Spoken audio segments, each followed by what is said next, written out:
So yun guys, so magandang araw sa ating lahat, mapagpalang araw sa ating lahat. Alright, for today's video guys, magluluto tayo ng ginataang tulingan. Ayan, yan po yung ulam natin ngayon sa tanghalian, ginataang tulingan. Alright. Okay, so ayan, nakapag-prepare na nga. Ayan, takpan na natin. Okay, at siyempre, buksan natin yung ating kaldero. Ayan, bilis lang guys, oh. O, diba? Kumulo agad, kakatakip lang natin. At siyempre nagpreto na rin tayo dito guys. Ayan, kakatakip na natin guys. Oh, kumulo agad, grabe. Ang bilis. Yun, oh. Ayan. Yan ang ulam natin ngayon tanghalian guys. Alright, sarap yan guys. Marami naman tayo dito ng kain.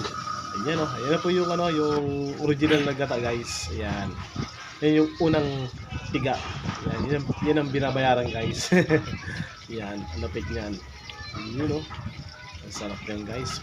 Parami naman tayo ng kain ito. Ayan, cholesterol baka naman. Alright, takpan natin guys. Ayan na, kumukulo na siya. At siyempre, ilalagay na natin yung pichay. Yun, oh. Yan ang family event, pichay.